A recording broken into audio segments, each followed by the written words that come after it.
Welcome back to Singapore Property Talk Law, your quick read to understanding what truly matters. Good to be here.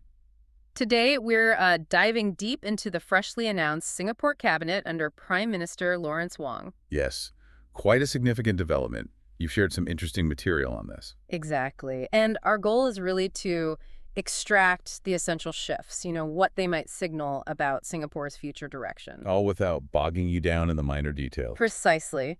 And hey, if you find this deep dive valuable, please do hit that like button and subscribe. It helps us keep bringing you these explorations. Definitely appreciated. So today, we'll look at the core leadership team, some of the new individuals in key roles, and the main focus areas highlighted by the PM. Okay, let's get straight to it then. The big picture. PM Wong unveiled this new cabinet on May 21st. Right, following the recent election where the PIP got that strong mandate. Exactly, and the rationale he gave. Well, it was about assembling the strongest team. For navigating, what was it, uncertain and turbulent times. That's the phrase he used. And it's his first major reshuffle since taking the top job. So what's the immediate takeaway for you from that overall announcement? I think it signals a blend of continuity and careful change, preparing for challenges ahead. Okay, let's unpack the core leadership then. It looks like a tight group at the very top. Yes, four senior figures really stand out. PM Wong himself, naturally. And DPM Gan Kim Young stays as the number 2? He does. Then you have three new coordinating ministers introduced. Ah, yes. Mr. K. Shanmugam for National Security. Correct. Mr. Chan Chin Seng gets public services, which is a new portfolio. Interesting to see how that shapes up. Public services, yeah. And Mr. Ong Ye Kung focuses on social policies. That's the core team. What's quite notable is having just one deputy prime minister. That is different, isn't it? Usually we see 2 after a new PM's first election. Traditionally, yes. PM Wong felt this setup with the strong coordinating ministers works for now. He did hint, though, that things might adjust later. So potentially another DPM down the line. It seems possible. But for now, this structure suggests a really focused approach on these key areas: security, public service, social policy, maybe streamlining things. Makes sense. Now, what about new faces? There are some people stepping into ministerial roles for the first time, right? And promotions, too? Yes, quite a few. Two new acting ministers are quite significant because they come from outside the usual political career path. Oh, who are they? Mr. David Neo, he was the chief of army. He's now acting minister for culture, community, and youth. Right, CCY. And he also gets Senior Minister of State for Education. That's right. And the other is Mr. Jeffrey Saya. He becomes acting minister for transport and also senior minister of state for finance. Interesting backgrounds. And overall, how many new or promoted people are we talking about? In total, 9 new office holders. And 4 existing ones got promoted to senior minister of state or minister of state. Like Asok Prof. Faisal Ibrahim. Yes, him, Mr. Murali Pillai, Ms. Sotra Yelling, and Mr. Bayam Keng. And PM Wong made a point that every ministry saw some change. He did. At least one personnel change everywhere. It signals a pretty broad refresh across the board. Okay, now let's pivot to the economy. It seems like stability was a major theme there. Absolutely. That was very deliberate. PM Wong specifically said most economic ministers are staying put.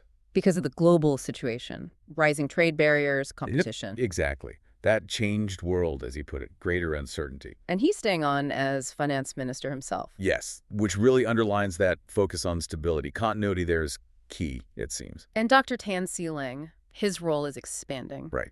He keeps manpower but adds minister in charge of energy and science and technology. That pairing really highlights those sectors, doesn't it? Energy, sci-tech, crucial for the future. No doubt. And Mrs. Josephine Teo continues with digital development, information, smart nation, that whole digital future push. Plus, DTM Gan still heads trade and industry, so that core economic team looks solid, experienced. The message seems to be steady hands for the economy during choppy global waters. Okay, so if the economy is about stability, what about the shifts in security and social portfolios? Seems like more movement there. Definitely more changes. Mr. Shanmugam takes over the national security coordinating role from Mr. Tato Chihin. That's a big one. But he keeps home affairs. He keeps home affairs, yes, but hands law over to Mr. Edwin Tong. Ah, okay. So Tong gets law and defense. Dr. Eng Hen retired. Right, a long stint there. Mr. Chan Chun-sing moves over to head the defense ministry. And in the social space. Mr. Desmond Lee moves to education. He keeps social service integration, too. And Mr. Neo, the new acting minister, takes culture, community, and youth. Correct. Also, Asak Prof. Faisal Ibrahim becomes acting minister in charge of Muslim affairs. He takes over from Mr. Masago Zulkifli. Got it. And national development. Transport.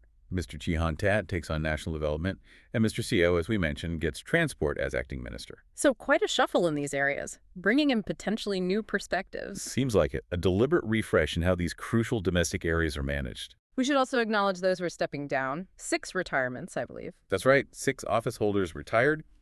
Mr. Heng Swee Keat, Mr. Teo Chi Hin, Dr. Eng Hen, some very senior officials there. Also Dr. Melky Osman, Mr. Heng Chi Hao, and Dr. Amy Kaur. Yes. And PM Wong specifically thanked Mr. Heng Swee Keat and Dr. Amy Kaur for their long service and contributions. So, putting it all together, what are the main strategic priorities PM Wong laid out for this team?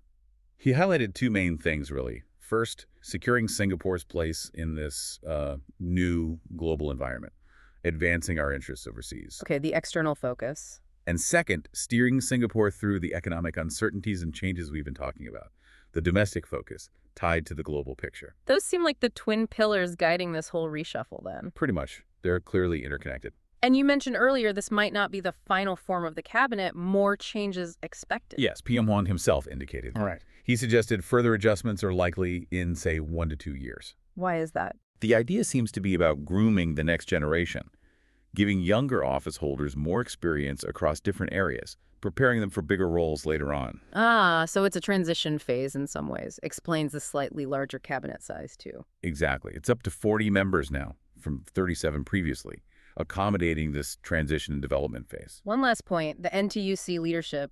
Mr. Eng Chi Meng wasn't in the initial lineup. Correct. He requested to focus on his NTC role and constituency work for now. But that's expected to be temporary. There's a PM Wong stated yes. He expects Mr. Eng will rejoin the cabinet later, continuing that long-standing link between the government and the labor movement. Okay, so let's try and sum this up. What does this new cabinet really signal for Singapore? Well, it feels like a careful balancing act. You've got experienced hands steadying the economic ship, which is crucial right now. But also a deliberate infusion of new blood and perspectives, especially in those social and security areas. Precisely. So the focus seems twofold.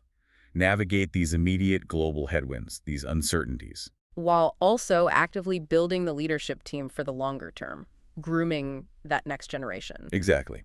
What stands out most to you thinking about it? Maybe that new public services coordinating role, or the big push on energy and tech. It's all quite significant. The shifts in defense, education, national development too.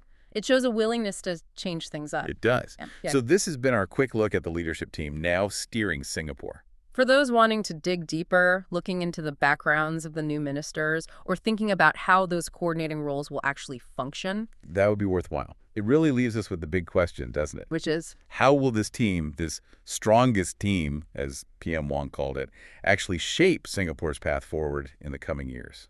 That's what we'll be watching.